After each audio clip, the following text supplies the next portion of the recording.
Dear students, आज के इस वीडियो लेक्चर में हम डिस्कस करेंगे करंट इलेक्ट्रिसिटी। अभी तक हमने इलेक्ट्रोस्टैटिक्स को चेक किया है, समझा है। तो इलेक्ट्रोस्टैटिक्स में जो इलेक्ट्रिक चार्ज होता है that charge remains at rest, but now in current electricity the charge is in motion. तो चार्ज जब मोशन में आता है तो उसका बिहेवियर क्या होता है एक्सटर्नल फील्ड में, और किस तरह से इलेक्ट्रिक करंट स्टेब्लिश होती है, उन चीजों को हम यहाँ डिस्कस करेंगे। Let me start here. The first thing is electric current is concerned. What exactly electric current? The electric current is simply flow of charge. Electric current का simple meaning होता है कि flow of charge. अगर कहीं पे कोई भी charge flow हो जाए तो हम ये कहते हैं कि वहां पे इलेक्ट्रिक करंट एस्टेब्लिश हो गई है। It is simply flow of charge. It is the electric current here. तो जो चार्ज यहाँ पे फ्लो होगा जिसकी वजह से इलेक्ट्रिक करंट एस्टेब्लिश होगी उसको हम बोलते हैं करंट कैरियर। अब सेकेंड इंपॉर्टेंट पॉइंट आता है, what is the strength of electric current, intensity of electric current. तो इलेक्ट्रिक करंट का स्ट्रेंथ होता है कि कितना अमाउंट ऑफ करंट फ्लो हो रहा है, उसको चेक करने के लिए हमें एक मेजरमेंट देना पड़ता है और वो होता है I is equal to Q by T, that is the amount of charge flowing per second. एक सेकेंड में कितना चार्ज फ्लो होता है, that is the strength of electric current. और नॉर्मली इसी को हम क्या बोल लेते हैं, इलेक्ट्रिक करंट भी बोल लेते हैं। इलेक्ट्रिक करंट आई का जो ऐसा यूनिट बनेगा, इस unit will be, it comes out to be coulomb per second, और इस कूलम पर सेकेंड को हम नाम दे देते हैं एम्पियर, और इस एम्पियर को हम रिप्रेजेंट कर देते हैं बाई कैपिटल ए। अब जो इलेक्ट्रिक करंट है, ये इलेक्ट्रिक करंट एक स्केलर क्वांटिटी है। इसको चेक करने के लिए, by the way we having these two currents here, one is 3 ampere, another is 4 ampere, and these are coming like this, and these are meeting at this point, and the current that here, this current become 7 ampere. It is directly the sum of this 4 ampere and 3 ampere. If this electric current be a vector quantity, then your answer should be 5 ampere, but it is 7 ampere. ये vectorially add नहीं हो रहा है। अगर ये vectorially add होता तो इनके बीच का एंगल कितना है, 90 है। अगर 90 एंगल आ गया तो आपका जो आंसर आना चाहिए under root of 4 square plus 3 square आना चाहिए, जो कितना होना चाहिए, 5 एम्पियर होना चाहिए। लेकिन प्रैक्टिकली आंसर कितना आता है, 7 एम्पियर आता है। Therefore it is scalar quantity as it is not following the vector law of addition. ये वेक्टर लॉ ऑफ एडिशन को फॉलो नहीं करता। Next is types of electric current. तो इलेक्ट्रिक करंट को हम इसके बिहेवियर के अकॉर्डिंग डिवाइड करते हैं। तो number one is direct current. Direct current stand that DC, steady current जिसको हम बोल लेते हैं। और एक बड़ी बात मैं आपको बता दूं, इस डिस्कशन में, इस चैप्टर में हम थोरोली जितना भी करंट पढ़ेंगे वो डीसी पढ़ेंगे। डायरेक्ट करंट का मतलब है कि the magnitude of current will not change with time. Time के साथ इसका मैग्नीट्यूड चेंज नहीं होगा। टाइम ये है, करंट ये है, ये फिक्स रहेगा, ये चेंज नहीं होगा। It is the DC here. Steady current is here. Second is here we having the variable current. The variable current का मतलब होता है the current which is changing with time. जो टाइम के साथ चेंज हो रहा है वो वेरिएबल होता है। वेरिएबल करंट में टाइम आपके पास है और करंट इधर है, तो ये किसी भी मैनर से चेंज हो सकती है। इसका कोई पैटर्न नहीं है, किसी भी तरीके से चेंज हो सकती है। ये टाइम के साथ चेंज हो रही है। एंड थर्ड इज, इसी को अगर हम चेक करते हैं, that is called alternating current. Alternating current is here. तो alternating current is the important topic, और ये टॉपिक हम बाद में डिस्कस करेंगे। आपके फिजिक्स में टॉपिक है एसी। तो कि जो अल्टरनेटिंग करंट होता है ये टाइम के साथ पीरियडिकली चेंज होता है। ये पीरियडिकली चेंज होगा एक गिवन पैटर्न के अकॉर्डिंग। ये करंट लगातार पीरियडिकली चेंज होती है विद टाइम हियर। सबसे बड़ी बात क्या होती है कि इस अल्टरनेटिंग करंट की फ्रीक्वेंसी एग्जिस्ट करती है। इसकी फ्रीक्वेंसी एग्जिस्ट करती है। इंडिया में जो हम एसी यूज करते हैं उसका फ्रीक्वेंसी 50 हर्ट्ज है, और जो डीसी होता है, डीसी का फ्रीक्वेंसी 0 होता है। इसका कोई फ्रीक्वेंसी नहीं होता है, इस फ्रीक्वेंसी 0। और जो फोर्थ टाइप का करंट हम यूज करते हैं that is called instantaneous current. Instantaneous current के लिए अगर हम चेक करते हैं इंस्टेंटेनियस करंट, ये किसी पर्टिकुलर टाइम पे करंट को जब सॉल्व करना होता है तो हम इंस्टेंटेनियस करंट को यूज करते हैं। I is equal to dq by dt। ये किसी पर्टिकुलर टाइम पे अगर आपको जो चार्ज है वो चार्ज टाइम का फंक्शन दे रखा है तो उससे हम करंट को सॉल्व कर सकते हैं। Now the current carrier in metals. तो जो बात अभी हमने सीखी है, समझी है कि कहीं पे कोई करंट पास हो रही है तो उस करंट के लिए चार्ज का फ्लो होना जरूरी है। अगर चार्ज फ्लो होगा तभी जाके इलेक्ट्रिक करंट वहां पे एस्टेब्लिश हो पाएगी।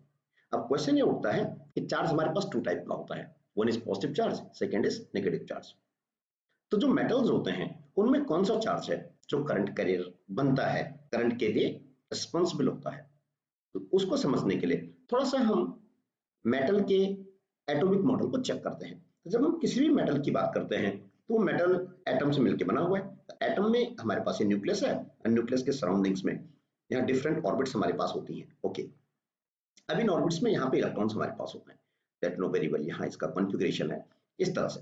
अब हम अच्छी तरह जानते हैं कि मेटल का मतलब होता है कि ये जो इलेक्ट्रॉन वैलेंस इलेक्ट्रॉन है, ये वैलेंस इलेक्ट्रॉन फ्री इलेक्ट्रॉन हो जाता है। मेटल्स की डेफिनेशन यही है कि जो वैलेंस इलेक्ट्रॉन होता है ये वैलेंस इलेक्ट्रॉन फ्री हो जाता है और ये विद इन मेटल, मेटल के अंदर ही एग्जिस्ट करता है। तो जो इलेक्ट्रॉन फ्री हुआ है, यहाँ पे जो आपने देखा अभी इलेक्ट्रॉन फ्री हो गया, ये फ्री इलेक्ट्रॉन बन गया है, लेकिन ये मेटल के अंदर ही होगा। लेकिन जैसे इलेक्ट्रॉन फ्री हुआ, इसके साथ साथ यहाँ पर एक आयनिक कोर भी एग्जिस्ट करती है। ये आयनिक कोर एग्जिस्ट करती है। आप देख रहे हैं अगर इलेक्ट्रॉन यहाँ से फ्री हो जाएगा, इसके साथ साथ अगर मैं इस डायग्राम को यहाँ रीड्रॉ करता हूँ तो आप ये देखेंगे कि यहाँ पे जो हमारे पास ये इलेक्ट्रॉनिक कॉन्फ़िगरेशन है, तो ये जो आयनिक कोर बची हुई है, एक तो इलेक्ट्रॉन फ्री हो गया, it become free electron, it is here, free electron हमारे पास हो गए और ये आयनिक कोर बन गई है। तो ये जो आयनिक कोर होती है ये इमोबाइल होती है। This ionic core can't move at all, ये इमोबाइल है, ये मूव नहीं कर पाएगी। उसकी वजह क्या है कि we know very well, atom का जो टोटल मास होता है वो न्यूक्लियस के अंदर होता है। इज द न्यूक्लियस, एटम का टोटल मास न्यूक्लियस के अंदर है, इसका मास बहुत ज्यादा होता है। इसका मास ज्यादा है तो सेम फोर्स के लिए इसका एक्सेलरेशन नेग्लिजिबल हो जाता है। आप ये समझ सकते हैं अच्छी तरह से। आप जानते हैं F is equal to M A, तो A is equal to F by M. अगर आप इक्वल फोर्स अप्लाई करते हैं तो जिसका मास ज्यादा होगा उसका एक्सेलरेशन कम हो जाएगा। तो इस आयनिक कोर का मास बहुत ज्यादा हो जाता है, इसका एक्सेलरेशन बहुत कम हो जाता है, ये मूव नहीं कर पाता, ये इमोबाइल होता है। Only this electron is free electron. आप अच्छी तरह जानते हैं इलेक्ट्रॉन का जो मास होता है इट इज 9.1 × 10⁻³ kg। इतना कम मास होता है, तो इतना कम मास होने की वजह से electron can easily accelerated here in presence of electric field. इस तरह से यहाँ पे ये जो इलेक्ट्रॉन है ये फ्री इलेक्ट्रॉन हो जाता है। तो किसी मेटल के अंदर हमारे पास नंबर ऑफ पॉजिटिव चार्जेस भी होते हैं, इसके अंदर फ्री इलेक्ट्रॉन्स भी होते हैं। जो आयनिक कोर्स होती है इमोबाइल होती है, ये मूव नहीं कर पाती। अब यहाँ पे फर्मी ने एक नया कॉन्सेप्ट दिया, फर्मी साइंटिस्ट का नाम है, फर्मी ने नया कॉन्सेप्ट दिया। उसने कहा एक्चुअल में जो इलेक्ट्रॉन्स हैं, जो फ्री इलेक्ट्रॉन्स हैं, ये इलेक्ट्रॉन रैंडम मोशन में रहते हैं and these behave as electron gas. ये इस तरह से बिहेव करते हैं कि जैसे किसी कंटेनर के अंदर गैस मॉलिक्यूल बिहेव करते हैं, रैंडम मोशन में होते हैं। तो जो इलेक्ट्रॉन किसी कंडक्टर के अंदर होते हैं वो रैंडम मोशन में ही रहते हैं, उनका कोई एक पर्टिकुलर डायरेक्शन नहीं होता, अरे इधर उधर कोलाइड होते रहते हैं और रैंडम मोशन में ये इसके अंदर रहते हैं। इस तरह से ये कोई भी किसी तरह का कोई भी ब्राउनियन मोशन, रैंडम मोशन इनका यहाँ होता रहता है इलेक्ट्रॉन का, ये रेस्ट पे नहीं होते हैं। अब थोड़ा इस बात को सोचते हैं कि जो हमारे पास मेटल है, कोई भी मेटल हमारे पास है, इस मेटल के अंदर हमारे पास ये देखो पॉजिटिव चार्ज है, यस पॉजिटिव चार्ज है, इसके अंदर नेगेटिव चार्ज है, यस नेगेटिव चार्ज, इलेक्ट्रॉन्स हमारे पास है। ये पॉजिटिव चार्ज तो रेस्ट पे है, ये तो मूव नहीं कर सकता, लेकिन ये नेगेटिव चार्ज ये मूव कर सकता है, ये इलेक्ट्रॉन है, इलेक्ट्रॉन मूव कर सकता है, इजिली मूव कर सकता है, ये हमने देखा है अभी।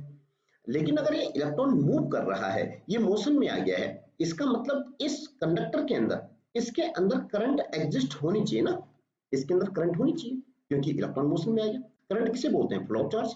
ये चार्ज मोशन में है, यस मोशन में है, ये बात फर्मी ने कही है, ये चार्ज मोशन में रहता है। अगर ये मोशन में रहता है इसका मतलब करंट किसे कहते हैं? What do you mean by current? Current का मतलब होता है फ्लो ऑफ चार्ज। ये नेगेटिव चार्ज मोशन में है, इसके अंदर करंट होनी चाहिए, जबकि एग्जैक्टली इसके अंदर कोई करंट नहीं होती है जब तक कि हमने एक्सटर्नल फील्ड को अप्लाई नहीं किया है। उसकी वजह ये होती है कि हमारे पास जो कोई क्रॉस सेक्शन हमारे पास है, दिस वन, अगर हम इस क्रॉस सेक्शन को चेक करते हैं तो इस क्रॉस सेक्शन में अगर बाय द वे 20 इलेक्ट्रॉन्स इधर ट्रांसफर हुए हैं किसी पर्टिकुलर टाइम पे, तो उसी टाइम पे 20 इलेक्ट्रॉन इधर ट्रांसफर हो जाते हैं, क्योंकि उनका रैंडम मोशन है, जिसकी वजह से इसके across net flow of electron possible नहीं हो पाता है। Net flow of electron is zero, ये नेट फ्लो जीरो हो जाता है, जिसकी वजह से इसमें करंट एस्टेब्लिश्ड नहीं हो पाती है। इस स्टेटमेंट को हम ऐसे भी बोल लेते हैं, the thermal velocity of free electrons in absence of electric field is zero and therefore there is no current within the conductor in absence of electric field. In this way जो conclusion हमने निकाला वो ये निकाला कि conductor में जो current flow होती है it is due to free electrons. Free electrons are the current carrier in conductors metals. Metals में कोई कॉपर वायर है या फिर कोई आयरन वायर है, जितने मेटल्स होते हैं उसमें हमारे पास जो करंट कंडक्ट होती है वो फ्री इलेक्ट्रॉन की वजह से ही होती है। Late you discuss the behaviour of free electron with in conductor in presence of electric field. अब यहाँ पे एक कंडक्टर हमारे पास है और यहाँ हमने एक्सटर्नल इलेक्ट्रिक फील्ड को अप्लाई कर दिया है, ये इलेक्ट्रिक फील्ड हमने लगा दिया है दिस वन। अब इलेक्ट्रिक फील्ड के अप्लाई होते ही हम अच्छी तरह जानते हैं कि यहाँ पे इलेक्ट्रॉन है। अब होगा क्या कि जैसे ही आपने एक्सटर्नल फील्ड लगाया, एक्सटर्नल फील्ड लगाने से ये वाला एंड इसका पॉजिटिव हो गया कंडक्टर का और ये वाला एंड क्या हो गया, नेगेटिव हो गया। तो आप अच्छी तरह समझ सकते हैं कि जो ये नेगेटिव एंड है, ये नेगेटिव एंड इस इलेक्ट्रॉन को रिपेल करेगा। जो ये आयनिक कोर्स हैं ये इमोबाइल होती हैं, ये आयनिक कोर मूव नहीं कर पाती। ये पॉजिटिव आयन जो है ये आयनिक कोर इमोबाइल है, इनका इलेक्ट्रिक करंट पे कोई कंट्रीब्यूशन नहीं हो पाता है। और जो नेगेटिव भी दिखा रखा मैंने, ये हमारे पास क्या फ्री इलेक्ट्रॉन है which is responsible for electric conduction. अब होगा क्या, ये नेगेटिव की वजह से ये इलेक्ट्रॉन रिपेल होगा। अभी जैसे ही रिपेल होगा, जैसे आगे मूव करता है, तो आगे मूव करते ही सामने कोई आयनिक कोर आ जाती है, तो ये आयनिक कोर से स्ट्राइक होते ही रेस्ट पे आ जाता है, ये यहाँ पे रुक जाएगा। ये पॉइंट हम अभी चेक करेंगे, यहाँ पे रुक जाएगा। लेकिन जैसे यहाँ पे रुकेगा, आपने कॉन्स्टेंटली इलेक्ट्रिक फील्ड को अप्लाई कर रखा है, इलेक्ट्रिक फील्ड एग्जिस्ट कर रहा है, तो इसके रुकते ही फिर ये इलेक्ट्रिक फील्ड क्या करेगा, ये पॉजिटिव जो साइड है इसकी, ये पॉजिटिव साइड इस इलेक्ट्रॉन को अपनी ओर खींच देगा, तो इलेक्ट्रॉन फिर आगे मोशन में आएगा और आगे जाकर के फिर जो दूसरी आयनिक कोर होगी या दूसरा कोई इलेक्ट्रॉन होगा उससे कोलाइड हो जाएगा। उससे कोलाइड होते फिर अगेन ये फिर किस पे आएगा, रेस्ट पे आएगा। रेस्ट पे आते ही फिर आपने लगातार यहाँ से फील्ड अप्लाई कर रखा है, इस फील्ड की वजह से प्लस है, ये फिर इसको अट्रैक्ट करेगा, ये फिर आगे मूव करेगा, फिर नेक्स्ट कोलिजन होगी। इन दिस वे आप ये देख सकते हैं कि जो इलेक्ट्रॉन का पाथ होता है, इलेक्ट्रॉन का जो मूवमेंट होता है विद इन कंडक्टर, वो एक कंटिन्यूअस मूवमेंट नहीं है, वो मूवमेंट ड्रिफ्टेड है, वो रुक रुक के आगे मूव करता है, स्ट्रेट फॉरवर्ड सीधे स्ट्रेट लाइन में मोशन में नहीं आ पाता। उसके पीछे लॉजिक क्या होता है, यही कॉन्सेप्ट है कि जो इलेक्ट्रॉन है, ये जो आयनिक कोर्स हमारे पास अवेलेबल होती हैं, इन आयनिक कोर से जो इसकी जैसी आयनिक कोर से स्ट्राइक करता है, इसका वेलोसिटी जीरो हो जाता है, इट कम्स टू रेस्ट। यहाँ पे कोलिजन होती है, ये किस पे आ जाता है, रेस्ट पे आ जाता है। रेस्ट पे आते ही फिर आगे यहाँ पर रुक करके फिर आगे एक्सेलरेट होता है due to presence of electric field here, और फिर जैसे स्ट्राइक करता है फिर ये रेस्ट पे आता है। तो क्वेश्चन ये अराइज होता है कि इस तरह का कॉन्सेप्ट हमने क्यों अडॉप्ट किया, हम इस तरह के कॉन्सेप्ट को क्यों यूज कर रहे हैं। तो उसके पीछे एक बड़ा इंपॉर्टेंट लॉजिक होता है और वो लॉजिक होता है जूल्स लॉ। जूल्स लॉ ये बताता है हमें कि अगर हमारे पास कहीं भी फिजिक्स में कहीं पे कोई करंट पास होती है तो वहां पे डेफिनेटली एक हीट प्रोड्यूस हो जाती है, that heat is equal to I square R T. ये हीट प्रोड्यूस होती है। अगर सिस्टम के अंदर कहीं पे कोई करंट पास होगी तो वहां पे हीट जनरेट हो जाएगी, हीट एनर्जी आ जाएगी। हम अच्छी तरह जानते हैं energy neither be created not be destroyed. ये एनर्जी कहां से आई है, अब आप अच्छी तरह समझ गए। जो करंट है, इस करंट के लिए रेस्पॉन्सिबल फैक्टर एक ही है और वो है फ्री इलेक्ट्रॉन। करंट सिर्फ फ्री इलेक्ट्रॉन की वजह से फ्लो हो रही है, इसका मतलब ये फ्री इलेक्ट्रॉन ही हीटिंग पर्पस के लिए रेस्पॉन्सिबल है। तो इसके लिए हम क्या करते हैं, हम ये अजम्पशन लेते हैं कि जैसे इलेक्ट्रॉन एक्सेलरेट होता है, ये इलेक्ट्रॉन आयनिक कोर के साथ या जो दूसरे इलेक्ट्रॉन्स यहाँ पर अवेलेबल होते हैं उनसे स्ट्राइक होते ही ये रेस्ट पे आ जाता है। मींस इसका वेलोसिटी क्या हो जाएगा, जीरो हो जाएगा। वेलोसिटी जीरो होने का मतलब है इसका काइनेटिक एनर्जी जीरो हो जाएगा, और काइनेटिक एनर्जी जीरो होने का मतलब है कि इसकी एनर्जी लॉस्ट हो गई है। तो जो एनर्जी लॉस्ट हुई है वो एनर्जी किस फॉर्म में अपीयर हो जाएगी, that energy will be in the form of heat here. तो वही हीट एनर्जी के फॉर्म में अपीयर हो जाएगी। इन दिस वे जो इलेक्ट्रॉन का मोशन होता है वो एक कंटीन्यूअस मोशन न होकर के रुक रुक के इलेक्ट्रॉन आगे मूव करता है। Such motion is called as drifted motion. तो जो ये वेलोसिटी होती है ये ड्रिफ्ट वेलोसिटी होती है। यहाँ पे तीन चीजें हमें देखनी होती हैं, average distance between the to collision, दूसरा होता है average time between the to collision, और तीसरा होता है एवरेज वेलोसिटी जो हम इसकी कैलकुलेट करेंगे between the two successive collisions. तो जो एवरेज डिस्टेंस होता है it is called as mean free path, this one is called as mean free path, it is represented by lambda. Second is average time is called as relaxation time, ये relaxation time होता है, it is denoted by tau, and the average velocity is called as drift velocity, is the velocity, drift velocity is the velocity of electron in presence of electric field। तो जो तीनों case हमने discuss किए हैं ये तीनों इन presence of electric field के हैं। जब हमने एक्सटर्नल इलेक्ट्रिक फील्ड को अप्लाई किया है तब जाकर के इलेक्ट्रॉन का जो मोशन होता है उसको हमें इस एवरेज फॉर्म में डिस्कस करना होता है। तो what do you mean by average velocity? What do you mean by this drift velocity? The drift velocity is the average velocity gained by the electron in presence of electric field. What is the relaxation time? Relaxation time is the time taken by the electron between two successive collisions in presence of electric field. It is called relaxation times as the electron get relaxed after each collision within the conductor with the ionic cores or other electrons here. The mean free path is the average distance covered by electron between two successive collisions in presence of electric field here. तो यहाँ पे drift velocity का जो order आता है हमारा, उसका value जो होता है अप्रोक्सीमेटली, ड्रिफ्ट वेलोसिटी का वैल्यू अप्रोक्सीमेटली 10⁻⁻⁵ मीटर पर सेकेंड होता है, और जो रिलैक्सेशन टाइम टाउ होता है अप्रोक्सीमेटली जो ऑर्डर होता है that is 10⁻⁻14 second. Let me drive expression for drift velocity. अब यहाँ पे जो कंडक्टर अंडर कंसिडरेशन है, length of conductor is L and cross sectional area is L. A length of conductor कितना हमारे पास? Length of conductor is L and cross sectional area is A. यहाँ पे applied electric field is E. It is here. Applied electric field is E. Okay. Now we know very well, as the electron is moving under the effect of this electric field, then we know very well from the equation of motion, हम इस बात को अच्छी तरह जानते हैं कि electron का जो मोशन होगा for electron, we know very well v is equal to u plus at. इस रिजल्ट को लेकर के अगर हम फर्स्ट कोलिजन की बात करते हैं, जब फर्स्ट पाथ के लिए बात करते हैं, तो फर्स्ट कोलिजन से पहले उसका वेलोसिटी कितना हो जाएगा वो हम यहाँ से फाइंड आउट कर सकते हैं. ये हो जाएगा v1 is equal to u1 plus at1. Then for the before the second collision, this velocity will become here v2 is equal to u2 plus at2. ये टाइम टेकन है, time taken by electron in second collision is this one. Then अगर हम third collision की बात करते हैं, for third collision it is here, it become v3 is equal to u3 plus at3. And this way if we discuss for nth collision here, अगर हम इस discussion को nth collision के लिए अप्लाई करते हैं, it become automatically nth collision के लिए ये हो जाएगा vn is equal to un plus atn. ये हमने डिफरेंट कोलिजन्स को कंसिडर कर दिया है. तब अगर हम इनका एवरेज वैल्यू यूज करते हैं, इनका एवरेज कितना आ जाएगा?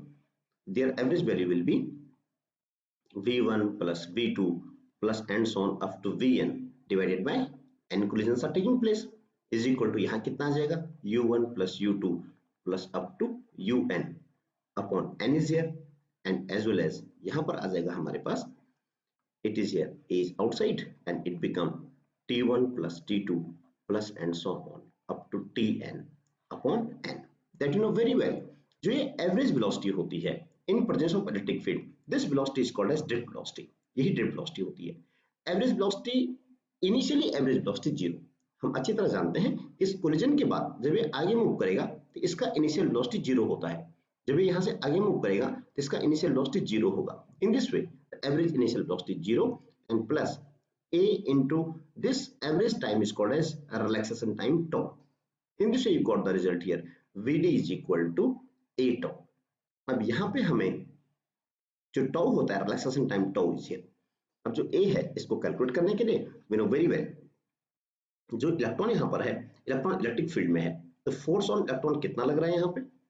Force on electron acting it here F is equal to, we know very well QE. Here in this way you will be having here F is equal to minus E into E, and F is equal to MA. MA is equal to minus EE. And in this way we can have the acceleration of electron, it comes out to be minus EE by M. ये हमने electron का acceleration को calculate कर दिया है. Let you put this value here in VD. So this equation become here, VD become here, it is minus EE tau by M, and this one is called the expression for drift velocity here. In this way जो drift velocity का expression हमने find out किया है, वो हमारा formula आया है drift velocity, and it is here Vd is equal to minus of E tau by M. यहाँ पे जो टो होता है it being relaxation time tau and it depend on temperature, ये टेम्परेचर पे डिपेंड करता है। Tau is reciprocal to temperature. इस पॉइंट को हम लेटर ऑन चेक करेंगे, is depending on temperature like this. हम एक और इंपॉर्टेंट इंफॉर्मेशन जानते हैं कि जो इलेक्ट्रिक फील्ड होता है, यू नो वेरी वेल कि अगर हमें ये कंडक्टर हमें गिवन है और यहाँ पे हमने इलेक्ट्रिक फील्ड ई को अप्लाई कर रखा है और यहाँ पे electric field E is here, this length is L and potential difference is V। अगर पोटेंशियल डिफरेंस को हम V यूज करते हैं इसके across, then we know very well E is equal to V by L। इस concept को हम use करके ड्रिफ्ट वेलोसिटी के रिजल्ट को यहाँ पे एक्सप्रेस कर सकते हैं इन टर्म्स ऑफ पोटेंशियल के। It become of minus EV tau by ML। This one is called the expression for drift velocity in terms of potential.